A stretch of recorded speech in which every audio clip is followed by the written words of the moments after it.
All right, welcome to another episode of Metriz Dialogues. I'm Samya. Today's host, Jaden, is not here, my son, who normally does all the questions in the interviews and leads the way. But we've got Christian Limoges, naturopath, with us.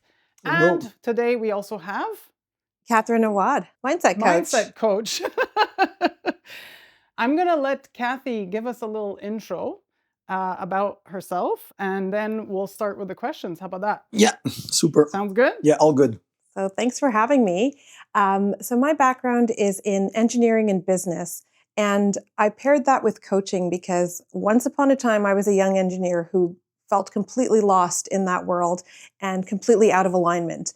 And I learned what it takes to be in alignment and to find my way forward. And I now like to help other people find their way through life, through their careers, and make sure that they stay in a healthy zone for themselves, for their personal preferences, for their relationships across the board. So that's the type of work I do now with still high performers, career transitioners, people who want more out of life and who feel like they've lost their way at some level and feel stuck and need an extra person to guide them. That's so interesting because it brings another perspective onto the topics that we often talk about, right? Just health and being whole. But this is part of life, right? It is. And today's topic, in fact, is the burnout body. And when we talk about careers and life and striving, we're always pushing, where we very often end up in burnout without realizing. We end up in hospital and the doctors are the ones that tell us that we're in a burnout. So first question today is, what is burnout at a physiological level? I'm going to hand this question to you, Christian. Okay, so the body is a bunch of cells, like we're about like 50, 60, 70 trillion cells. We have like stomach cells, heart cells, muscle cells, bone cells, and the cells are bathing in two fluids. Okay, they're bathing in the blood and they're bathing in the lymph. So we call the blood the kitchen because the blood brings the nutrients, the oxygen, like whatever the cells need. And then when the cells are getting fed by the blood, they're doing their task and then they're producing cellular waste. And then the lymphatic system, which we have like 6 times more than the blood, we have 6 times more lymph than blood. The lymphatic system, we call it like the sewage system of the human body. So it's circulating when you're moving. You need to move to pump your lymph. Your heart is pumped by your heart, but your lymph is pumped when you move. And when you're moving, your lymph is circulating and it's collecting all of the waste of the cells. And then it brings the waste to the 4 organs of elimination, which are the bowels, the kidneys, the skin, and the lungs. So basically speaking, you're constantly eliminating toxins outside of your body to keep it internally clean. And you do it when you have a bowel movement, when you pee, when you sweat, and when you breathe out. And the engine of the body is digestion. So digestion is the one that breaks down the food so that you can absorb the nutrients, and then the blood brings the nutrients to the cells, and then the cells are going to get the nutrients and they're going to start utilizing the nutrients. And the reason why you're utilizing nutrients is because your body is producing hormones. Everything is done like in the same, everything is happening in the now. The body is always in the now. It's never yesterday or a minute ago, it's always in the now. And your body has been designed to work very well in safety. So when you look at nature and you're walking like in a very old growth forest, like a forest that have been here like for thousands of years or hundreds of years, you feel that it's very quiet, very peaceful, and that all of the plants and the animals they're all like interconnected, like everything is like just working very well and you feel that it's very harmonious. Yeah. So you see that nature is providing you a very safe environment so that your body and your cells are feeling safe, and then they can manifest their full potential. Yeah, it's that ecosystem that you're talking about, right? Exactly. Where the big and the small can thrive. Exactly. And so the way we think is going to influence my cells because my cells are always listening to the way I'm thinking. And everything is energy. So a thought generates an electromagnetic field. And because my body is the manifestation of the universal like intelligence, which is all over the place, like, so the whole world is the manifestation of the universal mind. And I am the universal intelligence manifesting as me. As matter. That's it. And Yeah. as me. Mm-hmm. So my cells, they listen to what I'm saying. And every word, every thought that I have is going to make my body feel its energy, its signature. It's called the frequency. Yes. So we're beings of energy. And the frequency is the signature. It's the information that my energy carries. So because my body is the manifestation of the universal mind, of God's mind, of like consciousness, when I'm thinking about something and it makes my body going in contraction, it makes me like losing my joy of living or whatever, I feel my energy going down and I feel completely disconnected from source because I am the source, the manifestation of source, then automatically my body is going to start feeling bad. So when I don't feel good, it's because I'm having a thought, an image, and my body is saying this image is not true. And then my body, which is my instrument of consciousness in the real time, all the time, every moment of my body, of my life, I'm like now an eternal now.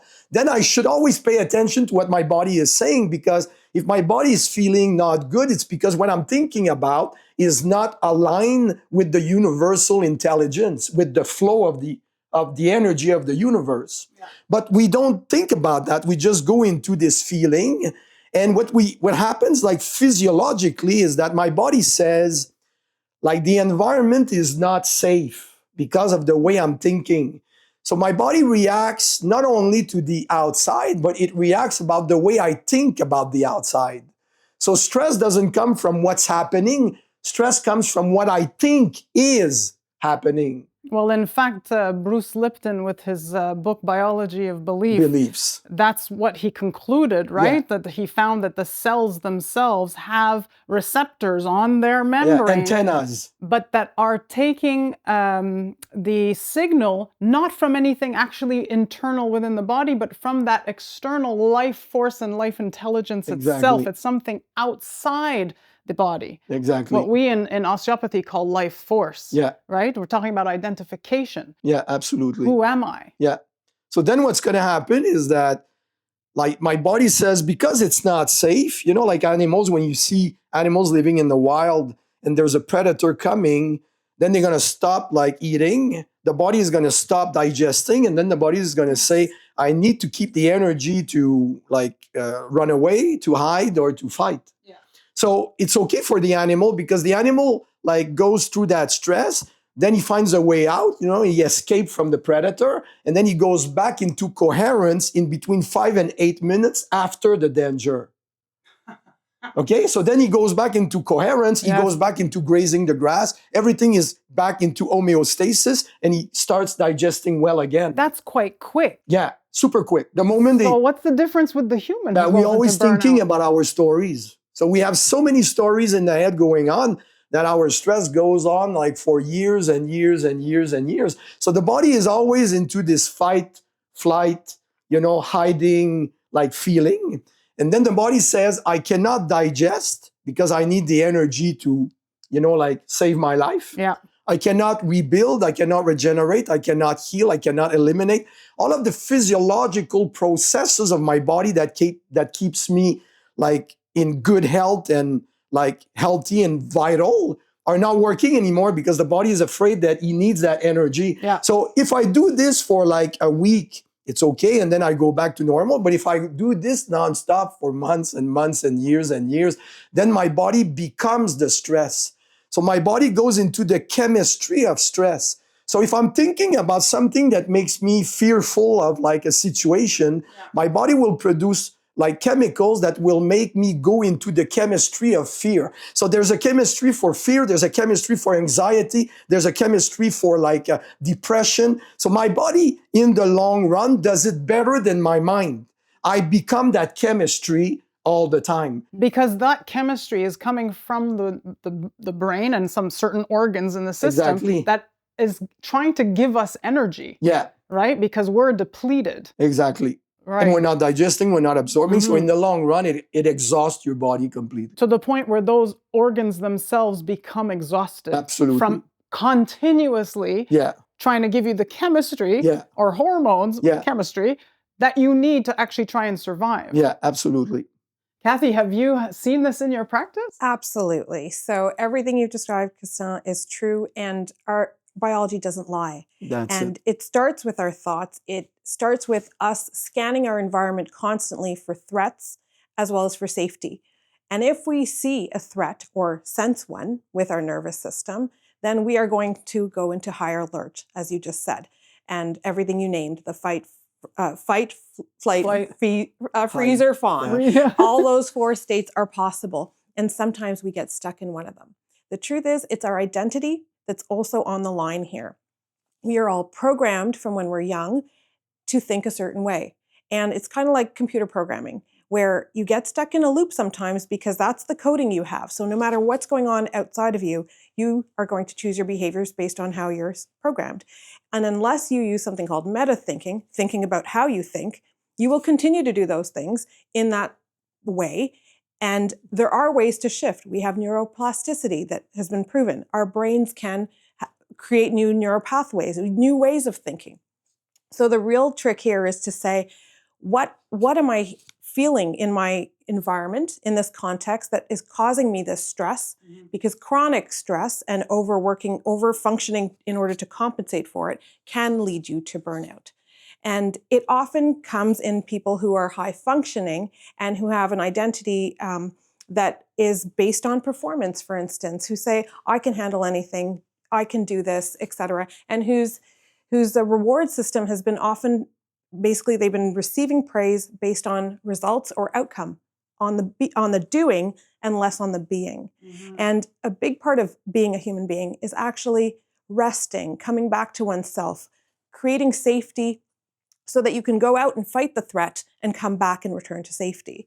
So yes, it appears in so many different ways. Oftentimes people feel unwell, and I'm sure you can speak to this, Samya, where it shows up in the body when people feel at a high threat in their environment. Yeah, it shows up in so many different ways, from not being able to breathe properly. I mean, we're talking about physically here because I'm treating Yes. people, right? And we're moving with people. But so not being able to breathe, always speaking really quickly, not being able to pause and think. and breathe. Exactly. Again. It can come out with just, I have a stomach ache all the time. It can come out with fidgetiness, not being able to sleep, hair falling out, not being able to digest. All of a sudden, they're always got indigestion or acid reflux, dry skin. What about What else have you seen? mental clarity, not thinking straight, or Yes, complete brain fog? fog. Yeah, the brain Absolutely. fog. Yeah. Have you seen any other symptoms? Everything. Everything. I think that no, but me after 43 years of practice, I know that I see it now that whatever the problem is, stress is always number one. And stress is not caused by the outside. Everybody thinks that it's always the outside, the outside, the outside. It's not about the outside, it's about the way you think about the outside. Yes. Yes. It's internalized. So your body are listening to what you think. They don't see what's happening. You see it with your eyes, but they feel what you feel about what's happening. And this is making the cells feeling safe or super stressed out. Yeah. And you mentioned before as well about exhaustion, and that actually leads right into our next question, which is, how do you differentiate between fatigue and actual nervous system exhaustion, which would describe more the burnout? So everybody gets tired, right? If you exert yourself, if you exercise, or if you have a big day at work, you will feel fatigue. You will feel perhaps your head is tired of thinking. Decision fatigue is a well-known concept, right? You can feel like, oh, my body needs rest. You can lay down and get up from rest, whether it's sleep or lying down on the couch for a while, and feel better in a more rested state. There's some alleviation of, call it even the pain that came from the fatigue. But if you're in a chronic state of overexertion, overfunctioning, and feeling a lack of safety, then you go into overdrive, basically, and your nervous system is what is exhausted. And that is a whole different level, different ball game, and you need a different kind of treatment for that. it comes more to us, right? It does. Yeah. Well, We're but it's often the both, last actually. resort. We're often the last resort, I Yes. find anyway, personally. Yeah, absolutely. It's true. It's the nervous system exhaustion. You're seeing basically where they try to rest to catch up with any fatigue, because you'll still feel fatigue with nervous Naturally. system exhaustion. But what you'll find is that you can't actually sleep anymore. Wired but tired, tired but wired. Nice. In other words, you feel like you're still going on adrenaline, but you really feel like you need to sleep, but you simply can't rest. And it's again because your brain is scanning for threats. You've got an open tab in your brain that keeps on trying to solve whatever is feeling like the threat, kind of like a lion outside your bedroom. Are you Yeah. going to sleep? Certainly not, even if the door is locked. You Yeah, know it's there. absolutely. And something I work on with people is actually a bedtime routine. Mm. And literally putting your mind to bed before you physically hop into bed and try to sleep. Now, having any type of device in the bedroom, we all know is bad. And that is simply because we're getting more input when our brain needs to shut down. So closing any device at least 90 minutes ahead of time. Again, 90 minutes. 90 minutes, not just 60. Preferably putting it in another room to charge, kind of like you're recharging your body, recharge your device elsewhere. It really gives you a place and a space to replenish your mental energy. And, we're taught a lot about, let's call it time management. What we really need is energy management. And knowing that there are times that should be white space in our calendars, we should block it out. We should make sure that it's a priority for self-care so that you don't keep feeling like you're fueling whatever it is your anxiety or you're trying to solve in your brain, but rather that you have time to say, okay, I did well on this, go through your day, figure out what went well. Gratitude is also another key piece of your night. A gratitude journal, just thinking of 3 things that went well, that you appreciate, that you're thankful for, can change your biology and frequency. And it really puts you back in a state of well-being versus depletion. If you're constantly trying to solve a problem and fixate it as it is a problem and not just a situation or a circumstance, you will actually be depleting your energy as you go, and it'll be harder to charge you back up to your 100%. And I loved a word you used earlier. You said to their highest potential. Yeah. That is something I use frequently with people. I try to get them to their highest potential. Potential is not something you can necessarily, it's not tangible, but we all have a certain potential we're born with. And it looks different for everyone based on natural preferences, talents, etc. And when we learn to get really attuned to what is ours, not someone else's, ours, and the distinct collection of those talents and preferences and ways of being, and even our personal energy, that's where we become extremely powerful. And school sometimes taps it out of children. Yes. Tries Yeah, to very standardize, often, tries yeah. to tell them what they have to be good at. Yeah. If you look at a 3-year-old child who has never entered a school and never been educated in any way and is completely free, you will see their natural talents. You will see what they're good at, what they're just going to do naturally. Because they're able to use their imagination, Yes. right? And I love what you said before about having that gratitude journal and that quiet time in the evening. I call it quiet quality time. Yes. And I find a lot of people just don't know how to be alone. They That's say right. they're lonely, Themselves. so they just need stimulation. They need constant stimulation because there's this fear of being quiet and alone They're And not yet we need it. comfortable with themselves. with themselves. And then just like you said with the children, if the children are allowed to be just left alone, get bored a little bit. Yes. Because boredom is going to bring out that imagination, and it's in Absolutely. there where you're Yeah. going to find your potential. So Yeah. we need unstructured time. Absolutely. Kids need it, but adults need it. And we have overstructured our lives to a fault, to the point that everything is on an agenda. And so like itemized and line item, and that we're so tight that we don't even have time to breathe. Forget about space. We don't have the time in our calendars. And that is something, spaciousness in our calendars is something I try to offer up to people, where I say, let's look at a week. What does it look like? And I look at where they have time or no time to do the things they say they love. We need to get charged by social interactions, movement, rest, hydration, even time in nature. It could be winter, go out for the walk anyways, bundle up and go enjoy it. If not, if it's a nicer climate and you can go out and enjoy, nature and feel the sun on you, great, do it more frequently. We actually have to tap into nature to rejuvenate us. We are part of nature. We are not separate from That's it. right. Absolutely. That's right. Yeah. Yeah.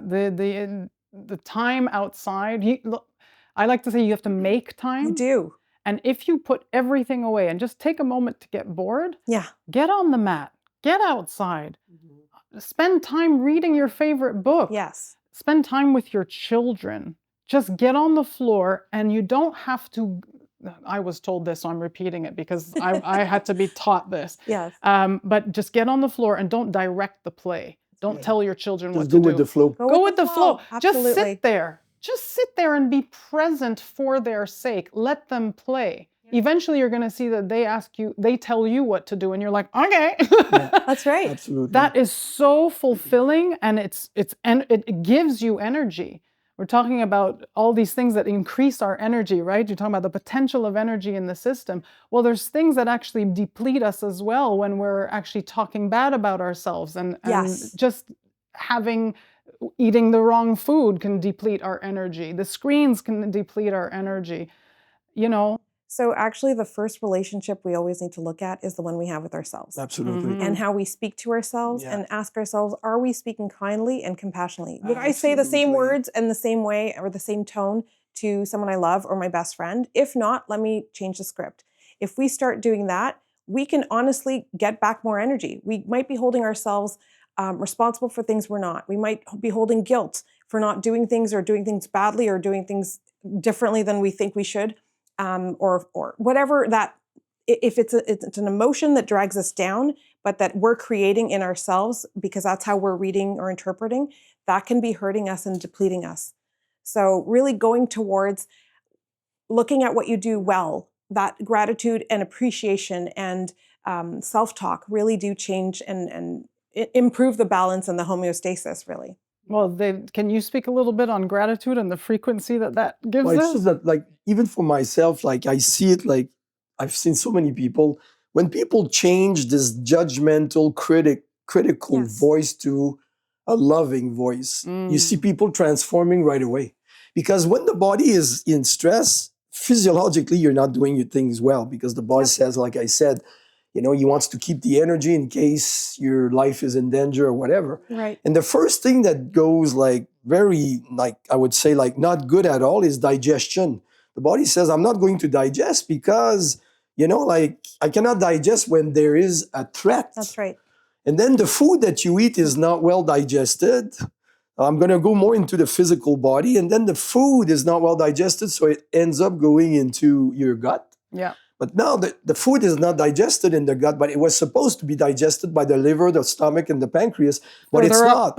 So then the bacteria in your gut says, okay, we need to finish the job. So then they just take over and they start decomposing the food because everything in nature is always decomposing, like it's biodegradable. Yeah. So it's done by the bacteria, but the bacteria will decompose it according to the food that you're eating that needs to be broken down. And so that's a waste of energy. yeah, it's a waste of energy. And then the bacteria will adapt. So for example, if it's like protein, you're eating a steak and you're not digesting it well, it goes into your gut not digested. Bacteria takes over. So then you develop E. coli. Yeah. Because E. coli is the bacteria in nature that decomposes protein. Then it starts running in your gut because your gut is very dark, hot, and humid. Then it produces toxins like crazy. The toxins are backing up into your body. There is an axis in between the brain and the gut. We say that the gut is the second brain. Yes. Now we know that the gut has its own nervous system. It's called the enteric nervous system, which is apparently more important than the other nervous system that you have. So then you have fire in your gut, fermenting, rotting, bloated, acid reflux, whatever. And then the brain is irritating by these acids so much that your brain is going at 160 miles per hour. Or what's that called? ADD? ADD, whatever it is. So then the people cannot focus, anymore because the body is like plugged on the 220. Yeah. But let's take medication. So we need to for just ADD. Yeah.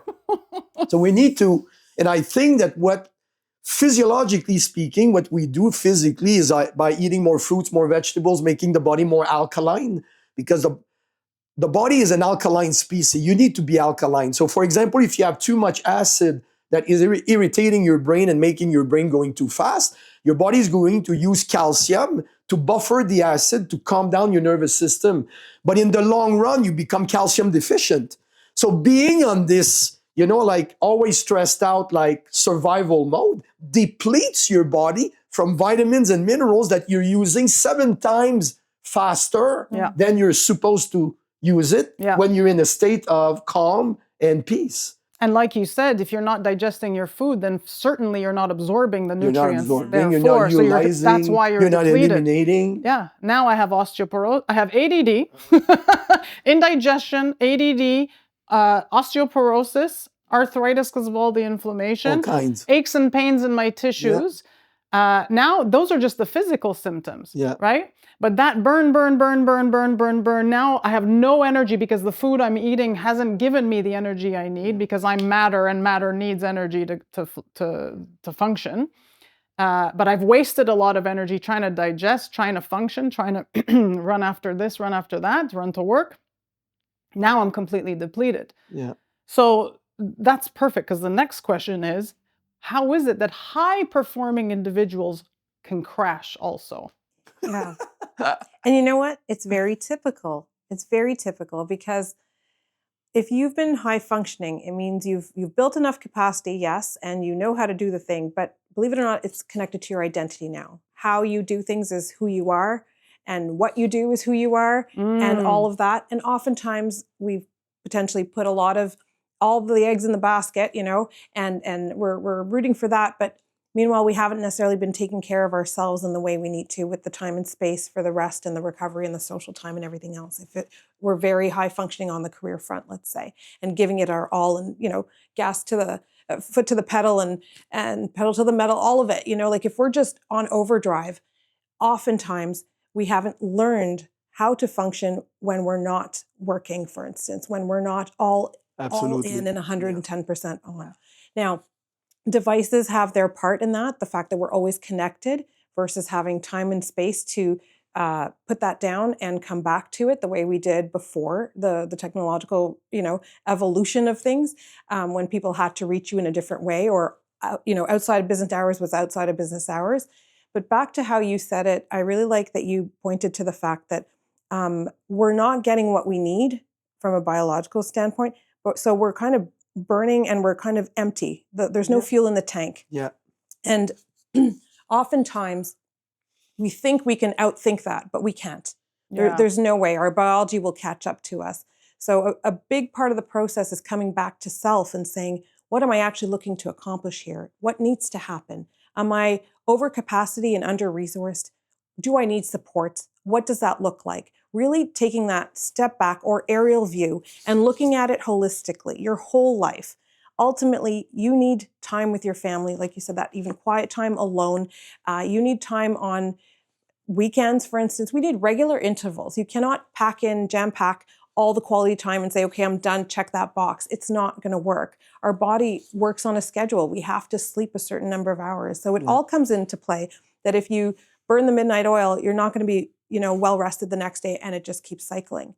But a big part of it is also learning that you are feeling the need, let's call it that, feeling the need to be responsible, but so responsible that you're always trying to prove that you can. And anything else would be considered failure by your own standards. Yes. So very high standards can hurt. And I put them differently. Let's word it differently. And the reframe is standards of excellence, yes. Perfectionism, no. Perfection doesn't exist. But there is a difference there. It's also sometimes knowing where well enough or good enough is done. And done is better than, trying to get there but never completing a task. Sometimes it just needs to be left as well enough and moving on to the next thing and not putting too much into that because the reward is not there, whatever the reward is. Mm-hmm. And really, really having a more centered view of who you are and that you are not holding all the pieces together. Ultimately, there are other people, other parties. Delegating is a big piece, communicating. Yeah. And part of safety, by the way, comes into being able to open up and be vulnerable to someone else. So in coaching, what we do is create a container of trust. And, naturally the person is able to open up and say things they have not said elsewhere because we all have an identity that also can say, or let's call it a mask or an adapted version of ourselves, something we present to the world and that we appreciate because it's working for us. But ultimately behind that mask, if we were to ask, how are you really doing? we would hear different answers than I'm fine, it's good, all's well. Okay. And that's where we need to go. Yeah. That's what you see in your practice. Yeah. At both the physiological and the emotional level. People open up to you all the time, I know. I hear it too. And it looks different. Even if we're talking about career, I will go holistically in their lives and ask about different parts of it. And what I always hear is that there's a limiting belief somewhere, a belief. Let's call it a belief. Give us an example. I need to, I'm always the one who holds everything together. I'm the glue. Absolutely. That's a big one. Men and women, okay? I am so capable. If I can't do it, then really, what are we talking about? Like, I can do it. But down there comes so much responsibility and guilt you can't let go in that case. But here's something that's not happening in those cases.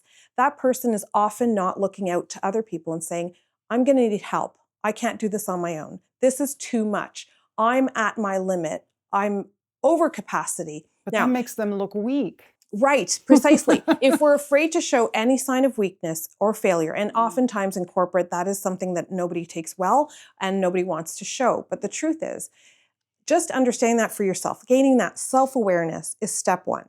It doesn't mean you have to tell everybody, okay? And if you're a manager and you have higher ups, and you don't want anybody reporting to you to see that crack okay, I understand that crack, because it's a crack now, but it can be more. But here's the thing, you will crack personally if you don't do something about it. And it's often a matter of learning new ways. It's not that you're broken. It's just what you've done up until now is not sustainable in new circumstances.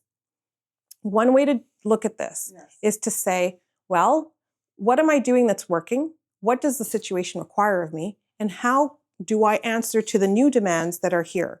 And sometimes it looks like new hires. Sometimes it looks like training and delegating.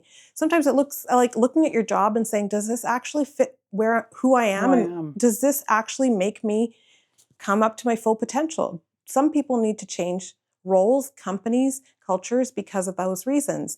If you're in misalignment, if there's a values clash, if there's so much uncertainty and you're terrible with that, and you need more clarity, seek it out. Not all the answers will be clear, but at least get parts of what you need, glimmers of what you need to be able to make your decisions going forward. And really, ultimately, it comes down to being able to admit it to yourself, seek out someone you can open up to. That can look like a mentor, okay, someone in the industry who knows, who has a little more experience, who's been through it, and they don't have to be in your company. They could be somewhere else in the industry. That exists, mentorship. It could look like your manager if they're open to it. It could look like, yes, your spouse, of course, or somebody you trust in a trusted relationship. It could look like a coach, a third party basically who can look in with you and look at the whole picture and understand objectively, but also hear out what you're going through and go and help you understand if your beliefs are true or not. Really realign them with, and sometimes we just need to get current with who we are today, because we've shed so many layers, but we are not even caught up mentally to what we're capable of, what we do so well. We understand past versions of ourselves have served us, but we're not there anymore. And this is who I am today. And that's how I need to show up. And they're allowed to change and shift. Some people want to stick with the who I was in the past, but everybody knows me as this. This is what they see, the performance, You're right. What are all the roles? Yes. Well, who are you without all those roles? Yes. Take those roles away. Mom, wife, brother, sister, grandparent. Yes. Take those, whatever roles that you have at the job, take those roles away. Who are you? Face yourself. Now, what's your definition of success? Right. Is it what society has put on you to tell you that you need to strive, and I'm nobody unless I achieve either a financial figure or a position or whatever? Without that, what is the definition of success? And in the end, if you look deeply, that's going to go back to, am I a successful human being? Right. Period. Yes. Can I be the I am that Christian was talking about before? Can I reflect that life source that we were talking about before? Yeah, align with it. Align with it, that high frequency, because that energy alone is going to fuel anything on this planet. It's going to supersede. And We there is have to align. And there is a deep core belief in there that is, whether it's there or it's in the opposite version, I am worthy of love just by being who I am. Just by existing. Right. Yeah. So about worthiness. So if somebody has identified so strongly with what they do and all that they can produce, and those are the external has become the reward and what they go for. Oftentimes they feel, I am not worthy of, am I needed? If I'm not needed, then I'm not loved. If I'm not loved, then what am I? And if I'm not included, there's a lack of safety, for instance, as well. That threat comes back in. Social inclusion is very important. So again, there are certain standards in our identity that come into play. But if we just get to clear on, you are worthy of love no matter, then, and we can accept that deep in our body and in our mindset, well, that's where we come into alignment too. But people don't know why they feel worthy, as you mentioned. It's a core belief that stems from somewhere that they've inherited from somebody. Often, yes. Right? It's like you need to earn everything. Right. You know? That's right. That's but it's right. just that you exist. You exist, period. And because you're energy doesn't go away. You are eternal. Once this is gone, you continue, whether you believe that or not. If you don't believe it, don't believe it. That's your journey. But you are energy. You can't say no to that. You just are. Energy does not go away. So you exist, and you will continue to exist, no matter what. Therefore, you have worth. There's a purpose for your... Yeah, we were born worthy of everything. That's right. You are a piece of the puzzle. And if you try to be something that you are not, your puzzle won't fit in this creation that exists here, or anywhere in the universe for that matter. You won't fit. You need to be yourself, your whole successful being, who you are, wholly, And fully. And on purpose. I love that you brought that in. We all have a purpose in this life, and to figure it out and to take the steps to do whatever we're meant to do is very important. That gives us alignment, and that gives us energy, actually. Yes. If we're Absolutely. misaligned with that, we do not feel fulfilled. Fulfillment comes from being in alignment with our values and our purpose and offering to others. So it's oftentimes burnout feels like I'm stuck and I'm alone because now we're sort of caged in, like you said, and feeling like all systems have failed and I can't actually move, versus being in movement with others, in connection. We need to be in harmony with ourselves and others, and in connection and relation with them. That's beautifully said. I love that. Yeah. I'd love to segue that into, because you've already given us a lot of the answers for the next question, which is basically, what is the pathway back? I mean, those are some fine examples that you've given there, Cathy. Yeah. Christian, I'd love it if you could touch a little bit on fasting and how that could be a pathway back. But when you're fasting, automatically you're not giving food to your body at all. So the energy that your body is usually spending digesting food, which is where you're spending most of your energy. The body spends more energy digesting a meal than training 1 hour in a gym, for example. Mm-hmm. So then because you're not using any of that energy, then the energy goes into the cleansing. But me, I did a lot of fast. And at the same time, very often people are eating to go through some emotions or feeling not comfortable or whatever. So all of a sudden, you're in your little shack, in the woods, and you're not eating anything, you're just drinking. So you need to go, through your feelings that you feel. You really feel, me, what I see is that people are constantly, very often keeping busy. So they're very, very busy because it's they have a hard time feeling life or feeling whatever it is. Well, because some things we've been trained and taught that they're not good, or we shouldn't feel that way, or we don't know what to do with it. Yeah. So it's the only way through for me is the only way out for me is through. You just need to breathe into it. High five to that. Because it's what I see about what we're talking about now is are your stories supporting you and making you happy? Stories about your life, your identity, and the life that you have? Because it goes down to stories. It does. And a story goes down to a thought. So we have a thought, And then we focus on that thought, and then the thought becomes a story. And then we focus on that story so much that we become what we think about most of the time. And can I add? Yeah. A thought that you're holding true becomes a belief. Yeah. Yes. And that becomes, when you put them all together in connection, a belief system. Yeah. So that's what's directing our lives. Yeah. Whatever we're holding to be true. That's it. And the belief system that you have, is it making you happy? Yeah. Or it's just like making you unhappy? You know, I remember a teacher used to say, you know, he was 88 years old. His name was Dr. Burnout Jensen. And he was saying, how's your story? He said, your story is making you happy? Keep it. It's true though. You know? If eating garbage all the time makes you happy, if you're truly happy, like truly happy, not just truly happy in the happy. moment and then you're depressed right happy after. for no reason, just happy. Just happy. Then fine, because that's not going to affect you, because your life force is actually more powerful than that processed food in theory, right? Really. Yeah. And what I would like to say too is that it's a mirror, you know, like we're living in a house of mirrors. You're the signal. Okay, what are you signaling? What is the emotion that you are creating right now because of the way you're focusing on the story that you have? And then the universe is going to amplify it, because the universe is not judging you, it's good or bad. The universe is just like reflecting you back to you. So that's sometimes people, when I explain that, they say, yeah, but Christian, you're saying that the universe is intelligent. Why is it reflecting me back to me? Bad feelings. It's because it wants you to be aware of what you're creating with the way you're thinking. Exactly. So that you become conscious of something that you're not conscious about. Yes.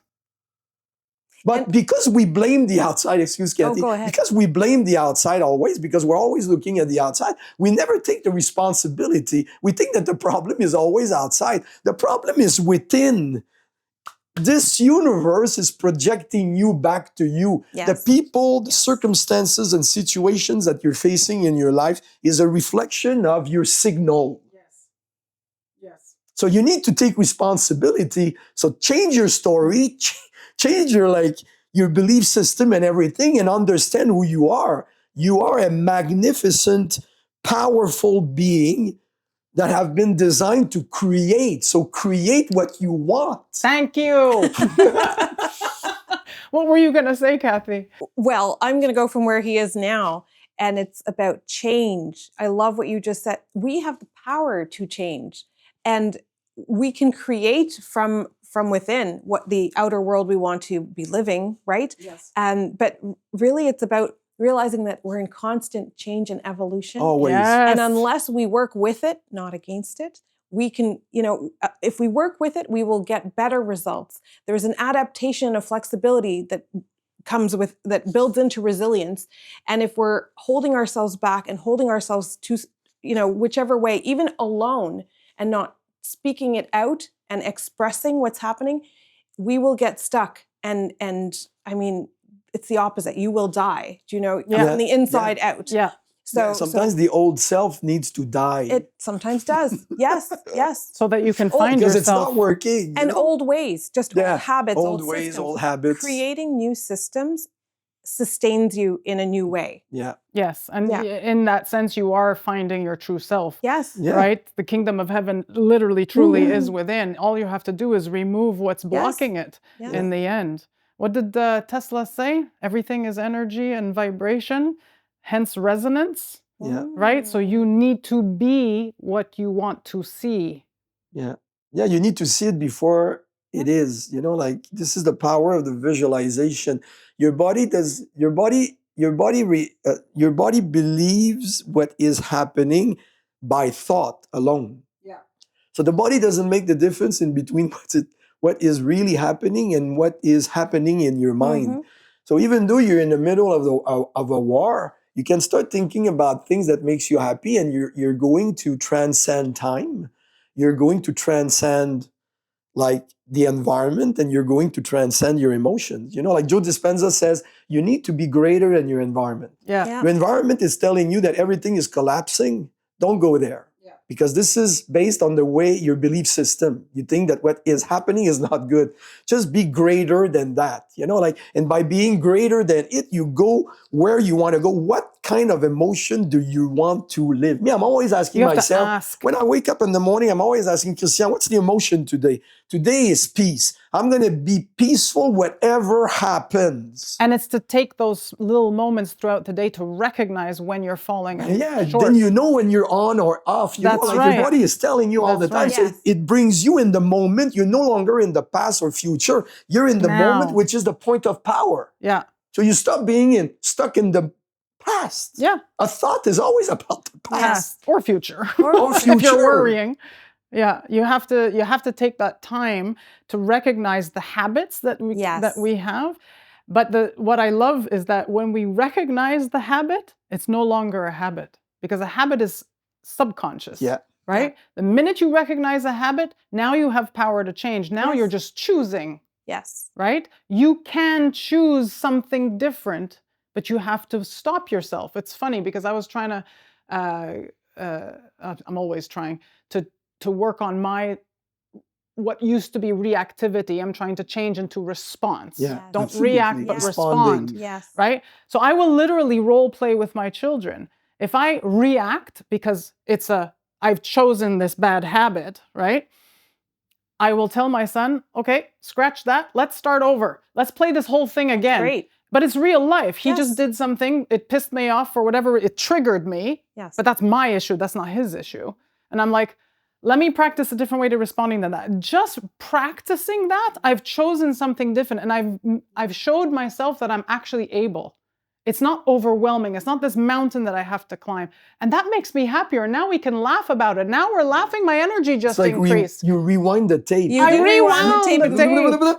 Okay, we Yes. start that again. Do that again. Yeah. And then you create, like when Yes. Cathy was saying that this brain is forever forgiving. You've been thinking about the same thing for 40 years. As is the You body. wake up one morning, you start thinking differently. Yeah. That connection of 40 years old will dissolve, and you will create a new connection about what you're thinking today. So sometimes people say, yeah, but Christian, I cannot change it. I've been thinking like that for 40 years. This is another belief system that is making people exhausted because they're always thinking about time. Yeah. It's too much time. Yeah. No, you change today.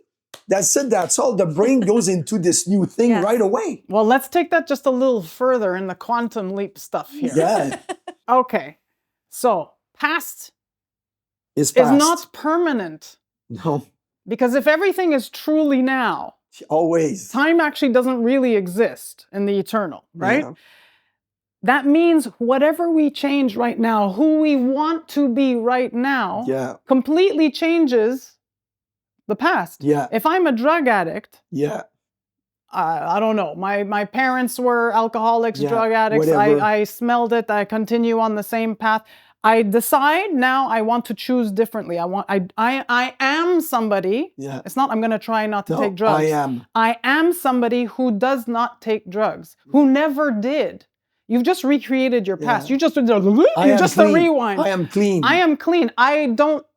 I'm somebody who doesn't need that. Well, believe it or not, it's a belief system piece that goes straight to identity. And the minute you associate with identity, this is in Atomic Habits by James Clear. Yes. Where he Atomic says Habits. you will go in alignment with your identity. If you say, I am X, you will do the actions that align with that Yes. and not the other ones. Exactly. Exactly. Immediately. You choose to behave Right away. in that way. If I am Yes.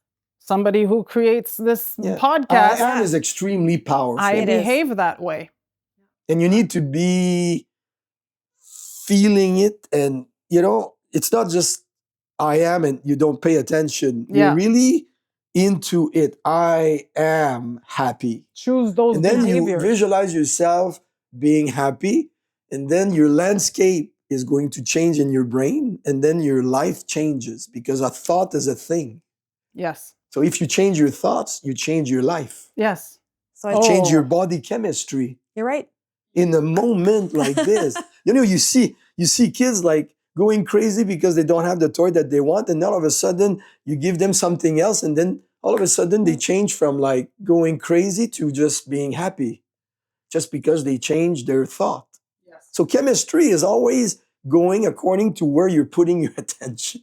Yes. I love that. I'd love to share a model I created on that exact thing. And it's Please called do. VIBE, okay? VIBE. And the V, it's an acronym, obviously. V is for vision. What do you see in your mind's eye for yourself? Mhm. And that also anchors with identity and what you want, what you do, see it all. Anchor it with an intention in your heart. Basically, why do you want that? Your purpose. You feel it. Yes. And then go to be and become. Those go together, but there's a feedback loop. Go back to your vision. Does it still align? Does it work as you go out into the world? And E is engage. But the be become is about your body and your posture in the world and how you're showing up. And ultimately, the engaging is going to give you feedback. The minute you go back into the world with a new thought, a new identity, and these are things that sometimes can feel radical, but sometimes they're just the natural evolution and next step. So getting out of burnout is also recreating your thoughts and patterns and systems and habits to support the life you want at the level you need to be at now. And it can look like, by the way, burnout can sometimes happen to people who've gotten the increase or promotion they wanted. Now they overfunction to reach that level or think the way they think they need to be, or perhaps it's something in their environment that changed, a merger, an acquisition, a change, a reorg, anything structural externally, or it could be many other pressures, financial and relationship and otherwise, other parts of their lives that are also related, right? Now, if you're able to envision a new way forward and keep that going from a very physical standpoint to how I eat, how I rest, how I sleep, making sure everything is supporting that life, you will get there. And it will not be as hard as you think. Like you just said, 40 years you could think a certain way, and one morning you wake up and decide differently. Yes. Do you know what deciding is? It comes from the Latin of to cut off. Decidere. If you cut off, it's no longer there. You chose. You are going on a different path now, and that's the way. I love that. But you see, Cathy, like how we are beings of power. We are powerful. Whatever we say, it becomes. Yes. We're not aware of who we are.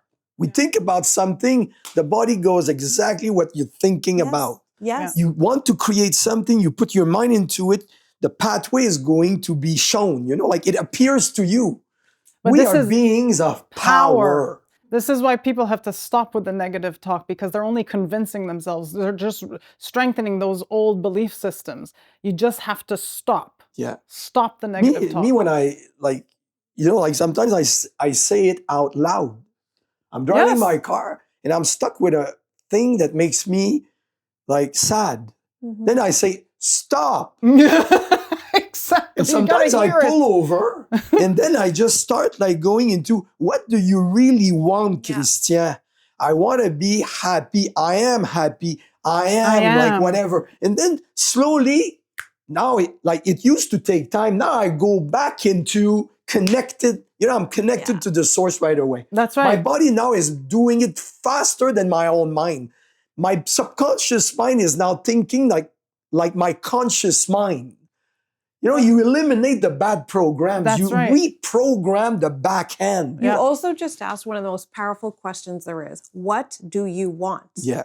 Most of us cannot answer that. Yeah. And what do you need is a whole other good question that a lot of people don't know how to answer. But ultimately, if you take those two and start really answering them and get clarity around them and prioritize your life around them, you will feel well because you are getting your own needs and wants fulfilled. Yeah. It's your highest excitement. It is. If you're continuously doing, and like you said, engage, the last part of vibe. Yes. Engage means take action on what you can do in the moment. Yes. If I can't do something related to my vision right now, don't worry. Take what you can. Take that first little step because that's going to make you happy. And that's where you want to be. You want to maintain your frequency. Don't let anything or anyone bring you down. Yeah, James Allen says that, sometimes when you say act on it, people think that they need to physically act on something. James Allen, he says the action is to say, whoa. To stop? That's the action. You stop putting your attention on something that makes you feel not good. Yeah. Well, that's a step one for sure. With the thought, if you change the thought, you already did something. That's right. And I totally believe that once we understand who we are, how this universe is made, how life force controls everything, energy is everything, you can only work with that. And it makes things so simple. yeah, super simple. You know, like when you think about it, you want peace, give peace. Because the more you manifest the energy of peace, the more it comes back to you in the form of people, situation, and circumstances. So life is easy. Yeah. It gives you what you're giving out. It's true. It's reciprocal. Absolutely. You know, you plant a seed of tomato plant, you're going to get tomatoes. You're not going to get like... You're not going to watch it the whole time. You know, like bananas or whatever. Yes. You know, like we need to trust. I think that people are not trusting enough themselves and the universe. You know, like that's why they want to control. We want to control because control for me is fear in disguise. Yeah, you know, it's people you want to control because you think that the environment is against you. Yeah. But you're creating your environment. And sometimes people think that their body is against them too. Like they're going to say something, Christian, I would like to change this body because the body is constantly giving them like symptoms of like discomforts or whatever. They don't understand that the body is never making a mistake. Yes. If the body is giving you a discomfort, it's because you're creating it by the way you think, eat, feel, or whatever. Correct. Your body is just giving you like what you're creating as feelings. Yes. It's interesting you say that because in the last year and a half, I'm in menopause and my depleting hormones are wreaking havoc on my body. But, you know, I had a second frozen shoulder going through this whole menopause change. I call it a transformation. I'm turning into this butterfly that I'm really liking right now, I gotta say. But I had a year and a half of severe pain. And I did everything that I know to do, and it wasn't working. So I had to go, okay, where's the belief system here? I had to dig deep. And I realized, and one day I said out loud, like you did, it says, I feel stuck. Yeah, absolutely. Oh, my arm is stuck. Yeah. It was that day, since that day, that I felt change. All of a sudden, my arm started moving. All of a sudden, I could do things I wasn't able to do before. All of a sudden, I could reach the cupboard. Oh, look at that. Things just open on their own because I faced the true emotion behind what was going on. And you were stuck too. You know, like you said, I'm stuck with all my knowledge. I'm stuck. Yes. I felt stuck So in it's life something at a else. period of my life. It was a period of my life where I just felt stuck in my life. But it manifested physically. It was just mirroring to me, hello, look what's going on in you right now. Yeah. That is very, to take very the common. time and to face the pain and to deal with the pain, right? Yeah. But today we're not only physical, but burnout. It's to face that burnout. Face it. Yeah, to be willing. Stop. Me, I see that when people are willing, you know, like, you know Louise Hay? Yes, of course. Okay, Louise Hay says, you don't need a perfect plan. You need a willing heart. Yeah. When people are saying, I'm willing, they're like eliminating all resistance. You know, like I'm willing to work with the universe. I'm willing to understand what's going on here because with my knowledge, I'm stuck. Mm-hmm. You know, so when you were saying like the quality of the questions, very often when people like come to see me, whatever the problem they have, when they talk to me, they're going to say very often, but why me? But this question, why you, puts you into a victim state. Yes. It's like, you're okay. It's like saying, me, I'm okay. So why is these things happening to me? It's like you have no connection, you know, like you're not responsible. So when you say, what do I need to learn in this? It just like changes you completely. change from victim to I'm in charge. I'm willing to learn. Let's go. Give me the learning. How do we get stronger? Yeah. By being challenged? Yeah, absolutely. So when you see a challenge, say, how exciting! Yeah. What am I going to learn from this time? Yeah, absolutely. It's going to change completely how you respond to whatever's going on. The response instead of like reacting. Why me? Why me? Why me? You know, like yeah, absolutely. Hmm. I think we've answered all the questions on burnout. I think so. It's a wrap. Cathy, thank you so much for being present with us today. Thank you. This was amazing. What a great conversation. Yeah, absolutely. Yeah. Thanks, guys. We'll see you at the next episode. Thank you for joining us on the Metriz Dialogues. If this conversation shifted the way you think, then please share it with somebody that you think might benefit.